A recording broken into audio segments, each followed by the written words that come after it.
Hello everyone and welcome to this week's reviews, and it seems like the 90s are ruling the day as both films I'll be talking about return us to that decade.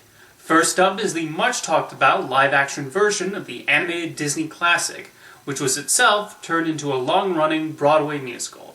This is Beauty and the Beast. I mentioned the stage musical because that's what I found myself comparing this new film to, rather than the animated movie. It really feels like Bill Condon and Alan Menken really wanted to recreate the feel of watching a lavish Broadway musical on the big screen.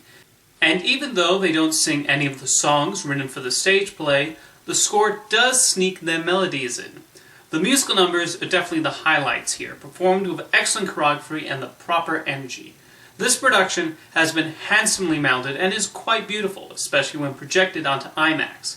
The writers have also tweaked things, but not in a way that disrespects the source material. The most interesting is the dynamic between Gaston and LeFou, as well as showing even more the contrast between Gaston and the Beast. Josh Gad is surprisingly the MVP of the cast, and he's allowed to take LeFou in a new direction. It really explores his role as Gaston's lackey, and the effect it has on him. The other actors fit their roles really well too. Well, most of them. I'm a huge fan of Belle, and I think she's definitely one of Disney's best heroines. Yet she's oddly the character I found myself thinking about the least once I left the screening. Emma Watson gives it a game try, but I could not get Hermione out of my head, and her singing left quite a lot to be desired. Everyone is singing with these operatic and Broadway caliber voices, while she felt just a tad too auto-tuned for my liking.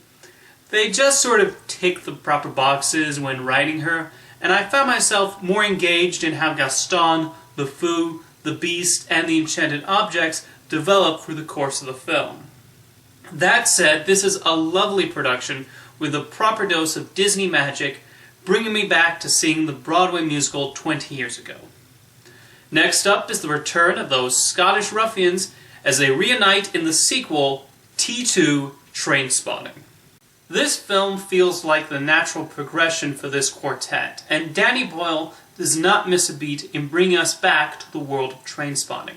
It would have been easy to just repeat the same story beats, but this feels like an actual new story, as we finally see the resolution and consequences of everyone's actions from 20 years ago.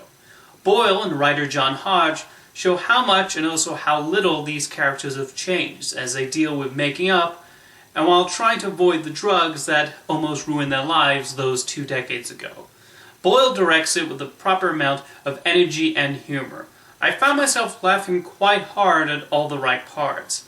When the film throws in little nods, cameos, and even direct scenes from the first film, they don't feel gratuitous.